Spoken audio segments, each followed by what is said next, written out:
Written as it happened, November 2004. Imagine if this were you. A cautionary tale. Why the Serene family had no choice but to secede from the Mossman. Successive bureaucratic errors led to succession.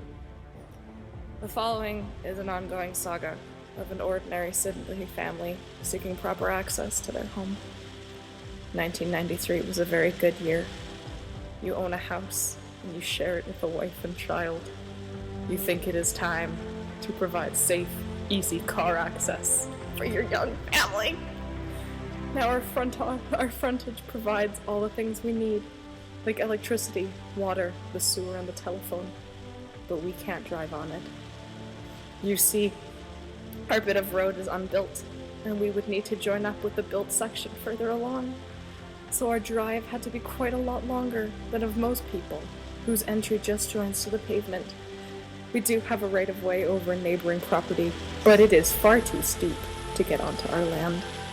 So in went the plan. Easy? Not so. Our baby daughter was 2. We were young and full of hope, and absolutely delighted when, guess what? Approval in principle was granted, subject to our engineer doing drawings. Council wanted changes, which was fair enough.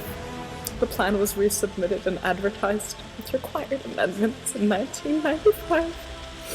Approval in principle was again granted in 1995, subject to more engineering detail involving the piping of lots and lots of stormwater drains.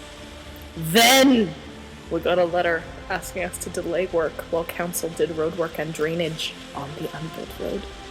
Further amendment engineering details were provided as requested. First disastrous error by the council! Then, in 1998, disaster.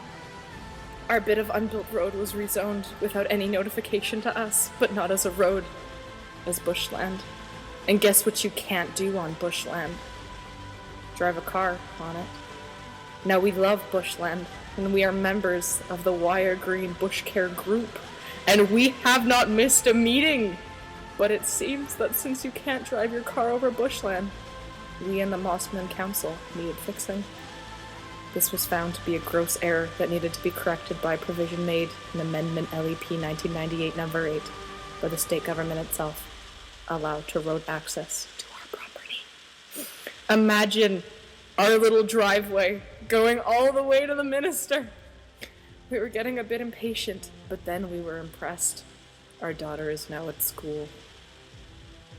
There were so many changes to plans required by council. 4 in 1 year. Our engineer was dizzy.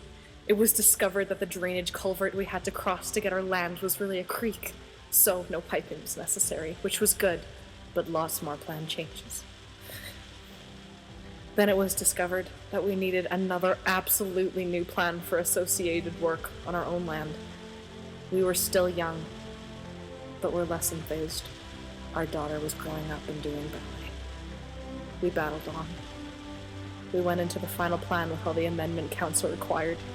11 years later, our integrated development plan, which included an associated vegetation management plan of selected approved native plants, was wearily sent off to the council. Lots of gingers were concerned about the frogs, aboriginal relics, acid soil, etc. Literally hundreds of issues. Some became confused, thinking that our modest access way, which I also saw as a wonderful sculpture of a green snake dreaming, and we could hardly wait to show them, was going over Bushland Reserve. It was not, we explained. It was going over the unbuilt road. The minister had remedied council's mistake, we explained patiently. Second disastrous error by the council! We awaited the report by council's senior planning officer with excitement. No objection found valid. Hooray! We had passed all tests after 11 years.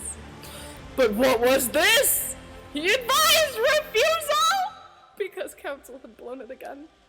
The amended LEP had been incorrectly worded and drawn, would you believe, in spite of omissions being queried by state government officers. So we would just have to go back to that minister again. The council would first have to vote against to send it back to the minister.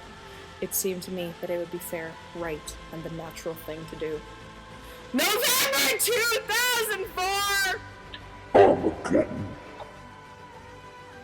Unaccountably, this new council decided not to correct that technical error of the previous council's officers, even though it went right back against the expressed wishes of that council. They refused to send it to the minister. Things had changed. The community was against it. But what community? The objectors had been proved totally wrong by the officer. And what about our right to access? It was before the council up-teamed times before changing to this and that we hadn't taken to court, as we were advised to do so, because we had faith in our Mossman Council to get it right. We feel betrayed! And cheated. Our little daughter is now 13, with a bicycle. I have a vision of her one day riding out of our gate over a magic little bridge, crossing the creek and riding up the little green snake dreaming access way into the broad sunlit uplands of Mossman. My family is still waiting 11 years later. Paul Ashton Delpratt. Dated November 2004.